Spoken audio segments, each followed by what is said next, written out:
James Carter walked into the bank with confidence. He was dressed in a sharp suit, his shoes polished, and his posture strong. He was here for business, serious business. James was not just any man. He was a self-made millionaire, an entrepreneur who had worked hard for everything he owned. He had built his company from the ground up, and today he was looking to invest a large sum of money into an account at this prestigious bank. As he walked toward the counter, he noticed the large glass windows, the marble floors, and the fancy chandeliers hanging from the ceiling. It was clear this was a bank for the wealthy. But James was wealthy. He belonged here just as much as anyone else. However, the bank manager, Susan Whitmore, did not see it that way. Susan was a middle-aged woman with short blonde hair and a strict expression. She watched James approach with a raised eyebrow.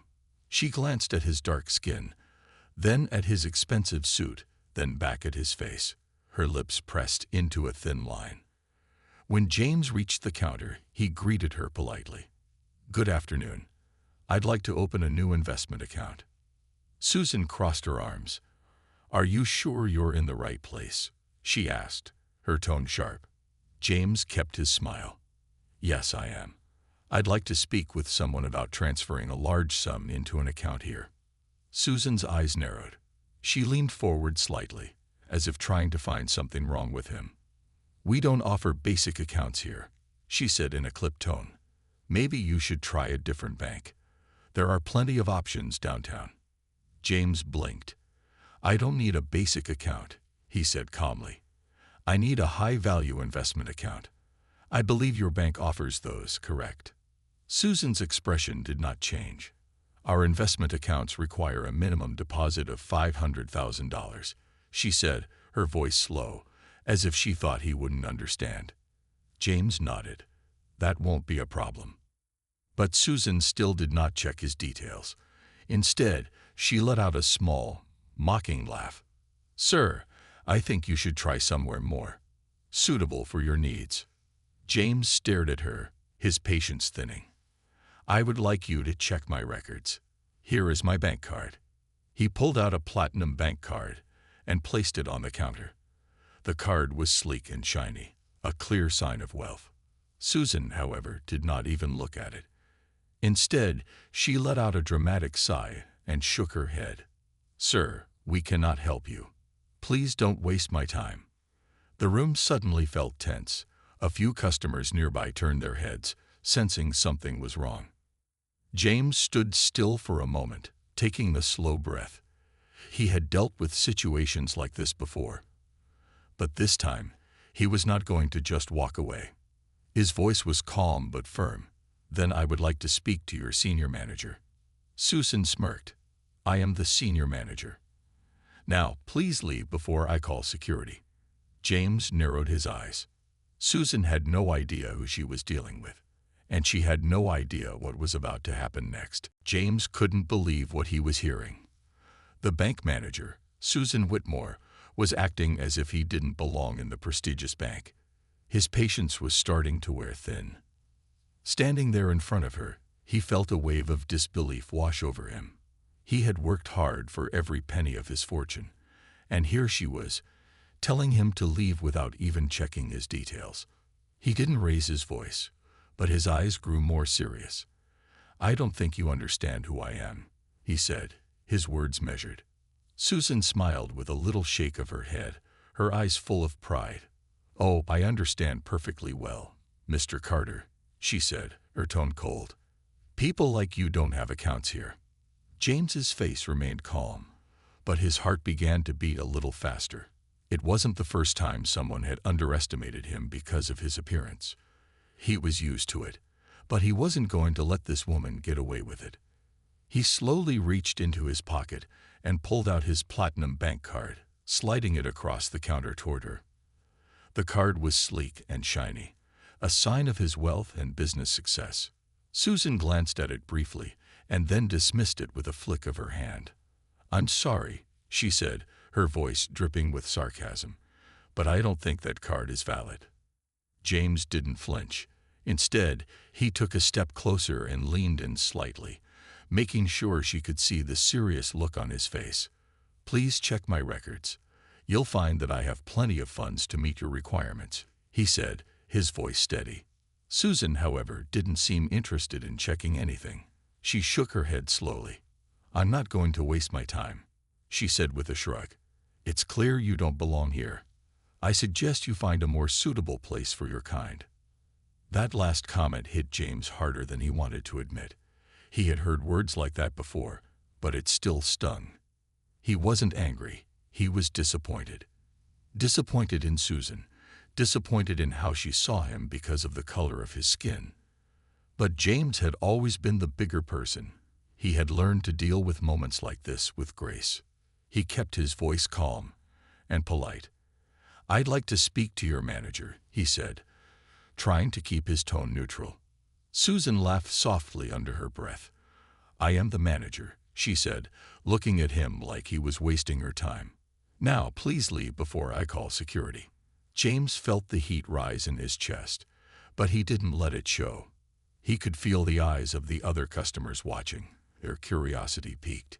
He stood there, silent for a moment. "I'll leave," he said, turning around slowly. "But this isn't over." As he walked toward the door, he could feel the weight of Susan's gaze on his back. He knew he had to act, and he would. This wasn't the end. It was just the beginning. James walked out of the bank, the door closing behind him with a quiet thud. He felt a rush of emotions, frustration, disbelief, and even a little anger, but he didn't show it. He knew he couldn't let Susan's behavior control his next steps. He had a plan. As he walked down the street, he pulled out his phone. His fingers moved quickly as he typed out a message to his lawyer, asking for advice. He had been treated unfairly, and he wasn't going to let it slide. After a few minutes, he decided to make one more call. He dialed Derek Smith, a journalist friend of his who worked for a major news outlet. Derek had always supported James and his business ventures, and James knew he could count on him now. "Hey Derek, it's James," he said when the phone picked up. "I need you to look into something for me." Derek's voice sounded curious. "What's going on?" James explained the situation, the way Susan had treated him, the way she assumed he didn't belong. "I want to expose this. It's time people see how badly some people treat others just because of the way they look." Derek was quiet for a moment, but then he spoke with confidence. "I'll take care of it. Don't worry, James. This won't be ignored." After the call, James felt a little better. He knew he couldn't just let it go. He would not let Susan's disrespect stop him from achieving his goals. He had built his empire on resilience and hard work. This was just one more challenge. Meanwhile, back at the bank, Susan was feeling proud of herself. She had assumed James wouldn't be able to afford the investment account, and in her mind, she had simply sent him on his way. But she had no idea what she had set in motion. Susan was sitting in her office, reviewing some paperwork, when her assistant knocked and entered. Susan, there's a call for you," the assistant said, a hint of hesitation in their voice. Susan looked up from her desk, clearly irritated. "I'm busy. Who is it?" The assistant seemed even more uncomfortable now. "It's from the bank's corporate office. They want to speak to you immediately." Her heart sank. Corporate office.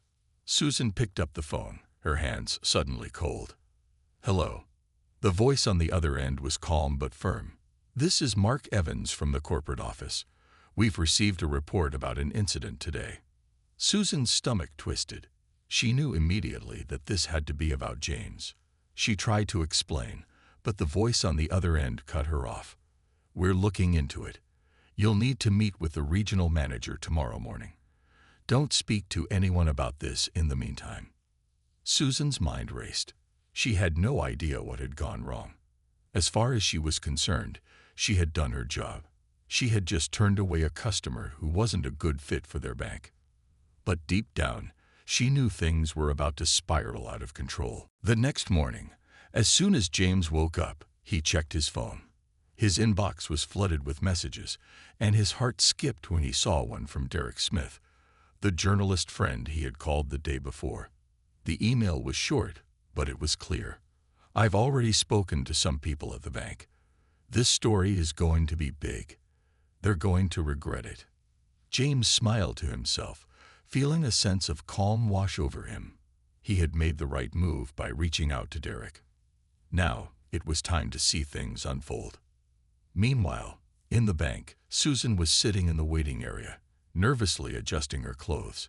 She was about to meet with the regional manager, a man named Gregory Bell, who had always been respected in the company for his no-nonsense approach. Her mind raced with worries. She had assumed that turning James away was no big deal, but now she was facing consequences she hadn't expected. The call from the corporate office the day before had shaken her. She didn't know how this had escalated so quickly. A few minutes later, Gregory walked into the room. He was a tall, middle-aged man with an intimidating presence, his neatly combed gray hair and sharp suit making him look every bit the part of someone in charge. "Ms. Whitmore," he said, his voice calm but firm. "I understand you had an incident yesterday." Susan tried to explain herself, but Gregory raised his hand, signaling for her to stop. "I've seen the reports. I've seen the video. We have a serious problem here, Susan." Susan's face turned pale. She had been hoping that maybe this would blow over, but it was clear that wasn't going to happen. The regional manager wasn't interested in excuses. "Do you know who that man was?" Gregory continued. "That's James Carter. He's a millionaire, one of the most influential business people in the city." Susan's eyes widened. She hadn't realized just who she had turned away. She thought he was just another person looking for an account. She never imagined he could have the connections and wealth that came with a name like James Carter. Gregory didn't give her time to respond. "I don't care who you thought he was. You treated him poorly, and now we have a public relations nightmare on our hands." Susan swallowed hard. She had thought that by refusing to help James, she was just doing her job, but now she understood how badly she had messed up. The damage was done, and it was only going to get worse. Gregory continued, "The media is already picking up on this. You've caused the bank a lot of trouble, and frankly, I'm not sure you'll be able to keep your position after this."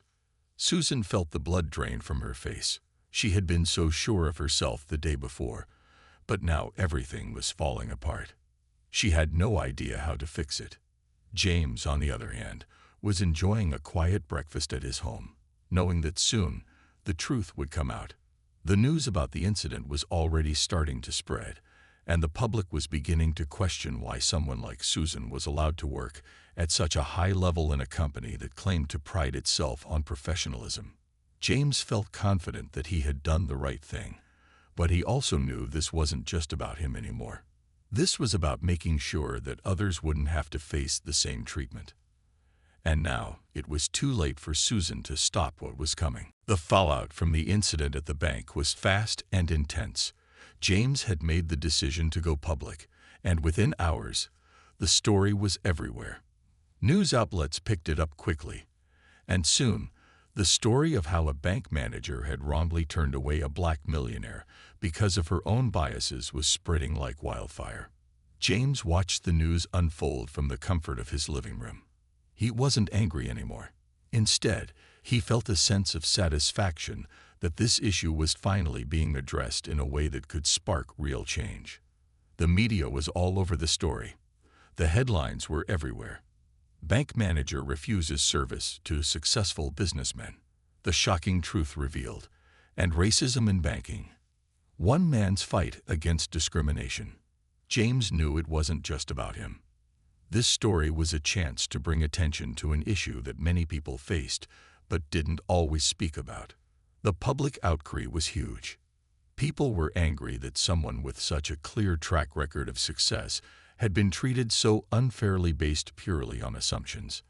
Many were shocked that someone in a position of power could behave so unprofessional. Back at the bank, Susan Whitmore sat in her office, reading the same headlines on her phone. The weight of the situation was heavy on her shoulders.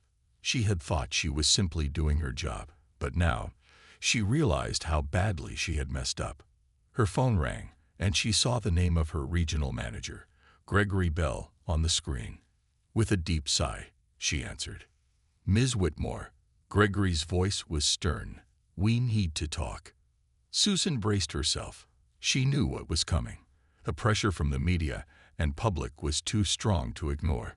The bank's reputation was on the line.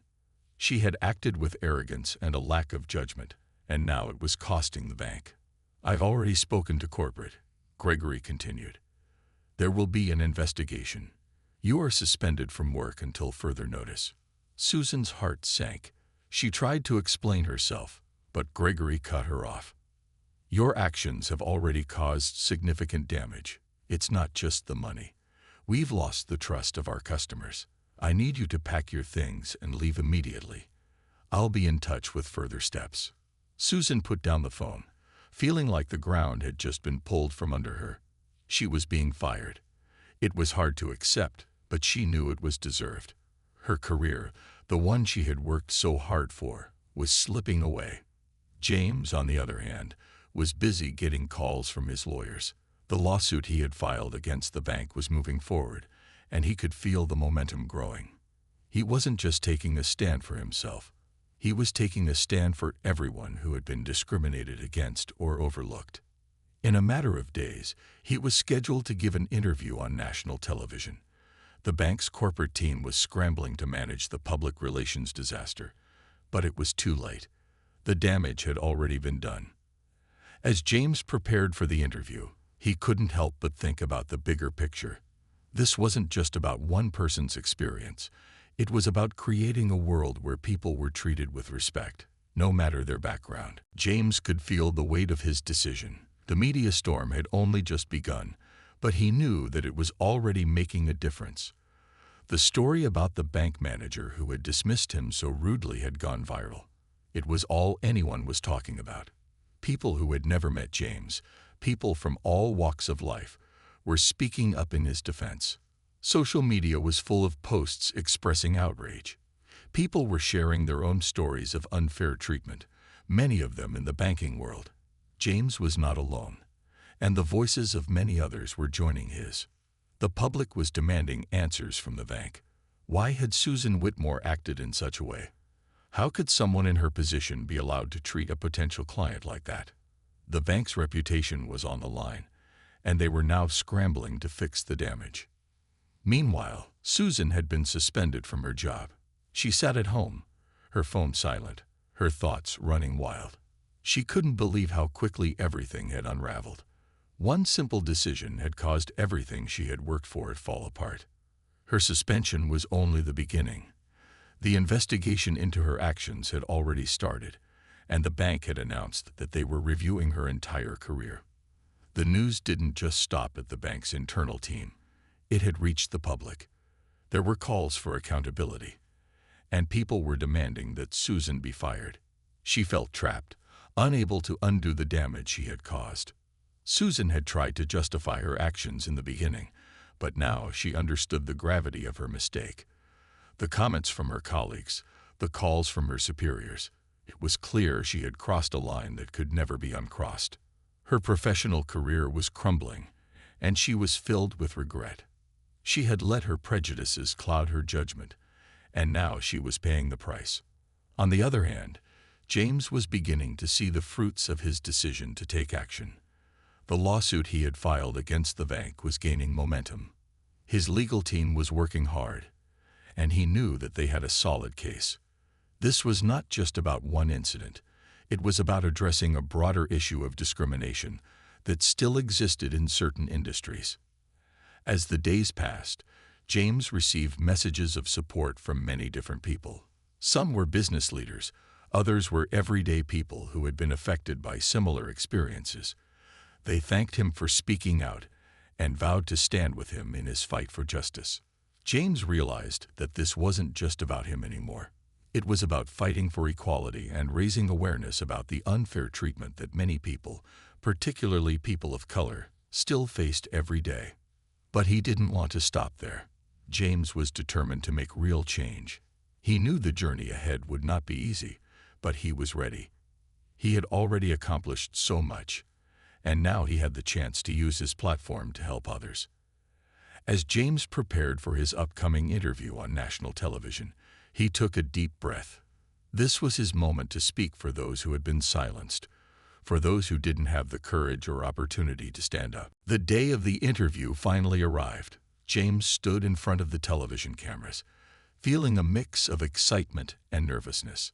This was his chance to speak directly to the public, to explain what had happened, and to make sure the world knew the truth. As the cameras rolled, James began to speak. "I was treated unfairly by a bank manager who made assumptions about me because of my appearance," he said, his voice calm but firm. "This isn't just my story. This is the story of so many people who have been judged based on things they can't control." He paused for a moment, letting his words sink in. The interviewer nodded, giving him space to continue.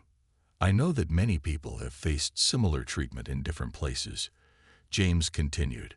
"The problem is real, and it's happening right now. We need to recognize it and do something about it. We need to hold people accountable for their actions, especially when they are in positions of power." James's words were clear and powerful. He wasn't just speaking for himself. He was speaking for everyone who had ever been discriminated against, everyone who had been overlooked or underestimated because of their race, gender, or background.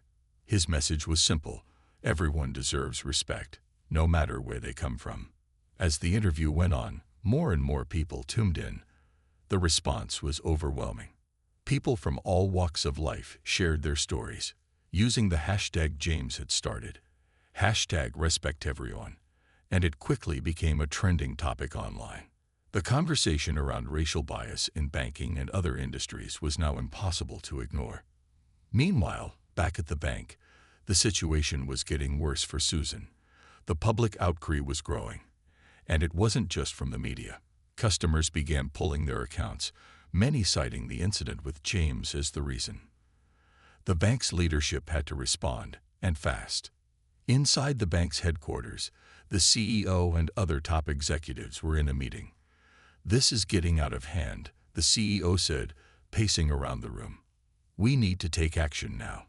The damage to our reputation is already done, but we can't let this go on any longer." They decided that the only course of action was to terminate Susan's employment. It was a hard decision for the bank, but they knew it had to be done. Susan had violated the trust of their customers, and now they needed to show that they would not tolerate any form of discrimination. Susan's phone rang again. It was Gregory, the regional manager, calling to let her know that her time at the bank had come to an end. "You're being let go, Susan," he said. "We've decided to move in a different direction." Susan's heart sank. She had expected this, but it didn't make it any easier to hear. Her career was over. As the news about Susan's termination spread, many people felt a sense of justice. Some praised the bank for taking responsibility and making sure that their customers knew they wouldn't stand for such behavior. Others, however, felt that the punishment wasn't enough. They wanted more than just one person being fired. James, however, was focused on the bigger picture. This was just the beginning. He had started a movement, and now it was up to everyone to make sure that the changes needed were made. The public had spoken. It was clear that people were ready for change. James knew that the fight wasn't over, but he was proud of how far he had come. He wasn't just fighting for himself anymore. He was fighting for everyone who had ever felt judged or marginalized. As the days passed, the story of the bank incident continued to make waves. James's interview had sparked a larger conversation about fairness and equality in the workplace, and people everywhere were demanding action. The hashtag #RespectEveryone was now a symbol of the movement for justice. James felt a sense of pride, but he knew there was still more work to be done. He wasn't just fighting for one person's dignity. He was fighting for a world where everyone, no matter their race, gender, or background, could be treated with respect and fairness. The public support for James grew stronger each day. People were sending messages of gratitude and sharing their own stories of unfair treatment. It was clear that his decision to speak out had inspired many others to do the same. He received countless letters and emails from people who thanked him for showing them that they didn't have to stay silent. Meanwhile, the bank was still trying to recover from the damage to its reputation. Susan Whitmore's termination had not been enough to stop the backlash. Customers continued to pull their accounts, and some even started calling for a complete overhaul of the bank's leadership. The company was facing the reality of their actions, and they had no choice but to confront the problem head-on. In response to the public outcry, the bank's CEO made a public apology. In a televised statement, he said, "We deeply regret the actions of one of our employees, and we are committed to ensuring that this never happens again. We are implementing new diversity and anti-discrimination policies, and we will work to rebuild the trust of our valued customers." While this apology was a step in the right direction, many people felt it wasn't enough. They wanted to see real changes, not just empty words. And so, the conversation continued. James wasn't satisfied with just the apology. He knew that true change would take more than just a few new policies. He began working with civil rights organizations and other business leaders to create a program that would help promote diversity and inclusion in industries around the world. He called it the Equal Opportunity Initiative. The goal of the initiative was simple: to create more opportunities for people of all backgrounds to succeed and to ensure that discrimination of any kind would not be tolerated in any workplace. James used his platform to speak directly to those in power, urging them to take action and make real changes in their companies and communities. Over time, his efforts began to pay off. More and more businesses signed on to the initiative, pledging to prioritize diversity and equal opportunity. It wasn't easy, but James knew it was worth it. He had started a movement, and now it was growing. As for Susan, she disappeared from the public eye. After being fired from the bank, she struggled to find work.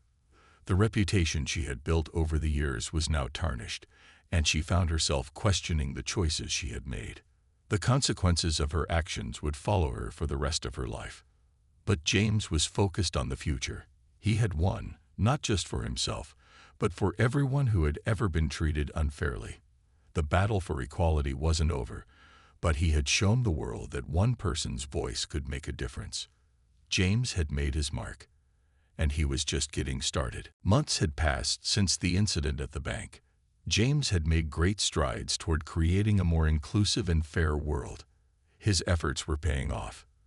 The Equal Opportunity Initiative had gained momentum, and businesses across the country were starting to take diversity seriously. Change was happening, but James knew it would take time before things were truly different.